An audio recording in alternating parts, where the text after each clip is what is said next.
পাকিস্তানের সঙ্গে ক্রিকেট সম্পর্ক ছিন্ন করল ভারত। দুই দেশের দ্বিপাক্ষিক সিরিজ হয়তো আর হবে না। বিশ্বকাপের মতো টুর্নামেন্টেও বন্ধ হতে পারে ভারত পাক ম্যাচ। আগামীতে কি ক্রিকেটের দুই মেরু হতে চলেছে ভারত পাকিস্তান? বিস্তারিত জানতে দেখুন এই প্রতিবেদনটি। পেহেলগাঁওয়ে সন্ত্রাসবাদী হামলার ঘটনার প্রতিবাদে সরব হয়েছে ভারতের ক্রিকেট মহল। সৌরভ গঙ্গোপাধ্যায়, বিরাট কোহলি, মোহাম্মদ সিরাজের মতো তারকা ক্রিকেটাররা এই ঘটনার নিন্দা করেছেন। নীরব থাকেননি শুভমান গিল, পার্থিব প্যাটেল, গৌতম গম্ভীর, যুবরাজ সিং, কেএল রাহুল এবং মোহাম্মদ সামিরাও। গম্ভীর জানিয়েছিলেন পাকিস্তান খুব শীঘ্রই এর জবাব পাবে। কংগ্রেস নেত্রী শামা মোহাম্মদের মত, পাকিস্তানের সঙ্গে আলোচনা, বাণিজ্য, ক্রিকেট ও বিনোদন সবকিছুই বন্ধ করে দেওয়া উচিত। এই প্রেক্ষিতে বিসিসিআই এর সহ সভাপতি রাজীব শুক্লার কাছে পাকিস্তানের সঙ্গে ভারতের ক্রিকেটীয় সম্পর্ক সম্পূর্ণরূপে ছিন্ন করা উচিত কিনা এই বিষয়ে প্রশ্ন করা হয়।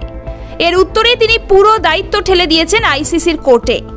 পেহেলগাঁওয়ে নৃশংস সন্ত্রাসী হামলার পরে বিসিসিআই কঠোর অবস্থান নিয়েছে। ইতিমধ্যে মুম্বাই ইন্ডিয়ান্স ও সানরাইজার্স হায়দ্রাবাদ ম্যাচে আতশবাজির প্রদর্শন বন্ধ রাখা হয়েছে। ওই ম্যাচে চিয়ার লিডারদের উপস্থিতিও ছিল না। ম্যাচ শুরুর আগে পেহেলগাঁওয়ে নৃশংস সন্ত্রাসী হামলায় নিহতদের উদ্দেশ্যে নীরবতা পালন করা হয়। দু দলের ক্রিকেটার এবং আম্পায়াররা কালো বাহুবন্ধনী পরে মাঠে নামেন। দুই দলের ক্যাপ্টেনের গলাতেও এই ঘটনার তীব্র প্রতিবাদ দেখা গিয়েছে।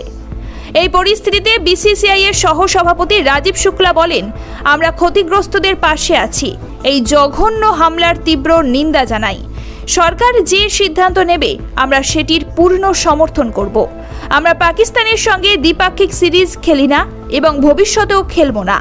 আইসিসি টুর্নামেন্টে আমাদের খেলতে বাধ্য হতে হয়, কিন্তু আইসিসিও জানে কি ঘটেছে, তাই তাদেরও সেই অনুযায়ী ব্যবস্থা নেওয়া উচিত। আর কলকাতা নয়, টাইটান আই প্লাস এখন বনগাঁ শহরে।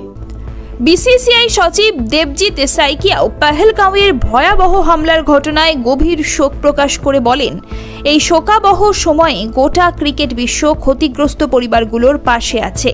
তিনি আরও বলেন, এই নৃশংস সন্ত্রাসী হামলায় নিরীহ মানুষের প্রাণহানির ঘটনায় গোটা ক্রিকেট মহলে শোকের ছায়া নেমে এসেছে। বিসিসিআই এর পক্ষ থেকে আমরা এই কাপুরুষোচিত আক্রমণের তীব্র নিন্দা জানাই এবং শোকাহত পরিবারগুলোর প্রতি গভীর সমবেদনা জানাই।